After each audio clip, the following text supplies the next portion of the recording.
China और पाकिस्तान ने मिलकर हिंदुस्तान पर हमला कर दिया। इसके बारे में इस वीडियो में तफसील से बात करेंगे। ये कोई पहली दफा या कोई नई बात नहीं कि चीन और पाकिस्तान एक दूसरे के साथ खड़े हुए हैं। अब इन दोनों की जोड़ी में एक और कंट्री भी जुड़ गया है जो कि पहले कभी हिंदुस्तान के हक में बोला करता था। चीन और पाकिस्तान के इस तीसरे जोड़ीदार का नाम है रशिया। रशिया हमेशा से पाकिस्तान के खिलाफ और हिंदुस्तान के फेवर में बोलता था, मगर गर्म पानियों तक एक्सेस के लालच में अब रूस भी हिंदुस्तान के खिलाफ चाइना और पाकिस्तान के साथ जा खड़ा हो गया। यानी हिंदुस्तान को पहले से ज्यादा होशियार रहना पड़ेगा, क्योंकि अब दो नहीं बल्कि तीन ताकतों के साथ निपटना पड़ेगा। पाकिस्तान ने चीन को अपने साथ मिलाने के लिए बड़ी ही चालाकी से गिलगित बल्तिस्तान का कुछ हिस्सा चाइना को तोहफे के तौर पर दे दिया था, जिसकी वजह से चीन अब हमेशा वही बात करता है जो पाकिस्तान चाहता है। चीन ने हिंदुस्तान और पाकिस्तान के दरमियान कश्मीर के इशू पर एक दो नहीं बल्कि कई मरतबा अक़वाम मुत्तहिदा में कई करारदादें वीटो कर चुका है। अब पाकिस्तान ने रूस को गर्म पानियों तक रिसाई का लालच देकर अपने साथ मिलाया है। रूस ने इन गर्म पानियों तक रिसाई की खातिर ही अफगानिस्तान पर कब्जा किया था, मगर पाकिस्तान ने इस वक्त रूसी खतरे को बांटते हुए अमेरिका की मदद से अफगानिस्तान से रूस को मार भगाया था,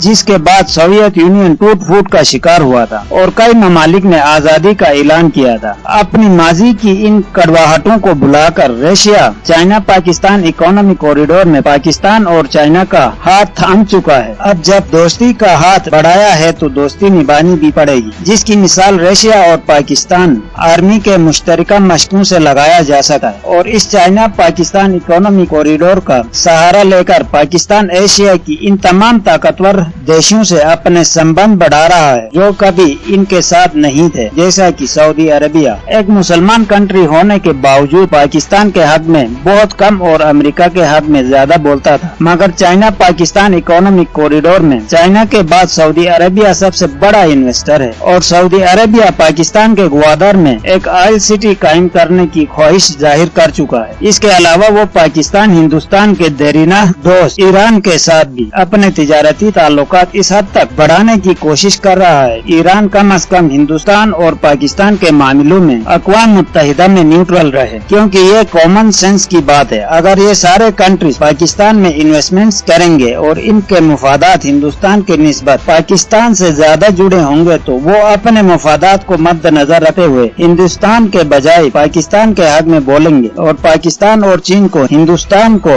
आइसोलेट करने का मंसूबा आसान हो जाएगा। इसकी ताज़ा तरीन मिसाल है रशिया और ईरान। रशिया ने चाइना पाकिस्तान इकोनॉमिक प्रोजेक्ट को न सिर्फ ज्वाइन किया है बल्कि इसमें इन्वेस्टमेंट भी कर रहा है, और ईरान ने हाल ही में पाकिस्तानी गवर्नमेंट के साथ राबिता करके इनको इस बात पर कायल करने की कोशिश कर चुका है कि ग्वादर के इलाके में कुवैत और सऊदी अरबिया जो ऑयल सिटीज बना रहे हैं इनके लिए गैस ईरान से खरीदी जाए। इस सिलसिले में ईरान ने पाकिस्तान के बॉर्डर तक गैस पाइपलाइन भी बिछा चुका है। अब सिर्फ पाकिस्तान के हिस्से का काम बाकी रह गया। इन सब को मद्देनजर रखते हुए मुस्तकबिल करीब में भारत इस खिते में अकेलेपन का शिकार होता नजर आ रहा है। दोस्तों, आज के लिए इतना ही काफी है। कल एक नई वीडियो के साथ आपके खिदमत में हाजिर होंगे। चैनल को सब्सक्राइब करना और वीडियो को लाइक करना न भूलिएगा। Thank you.